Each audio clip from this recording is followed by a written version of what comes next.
Hi, boys and girls. You are about to watch this year's Week of Respect Assembly. This year, our assembly is going to be virtual since we are all learning from home, and it is called Time to Shine.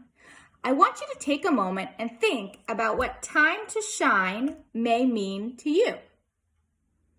We are watching this presentation because it talks all about how when you make respectful and kind choices, your amazing personalities are able to shine through.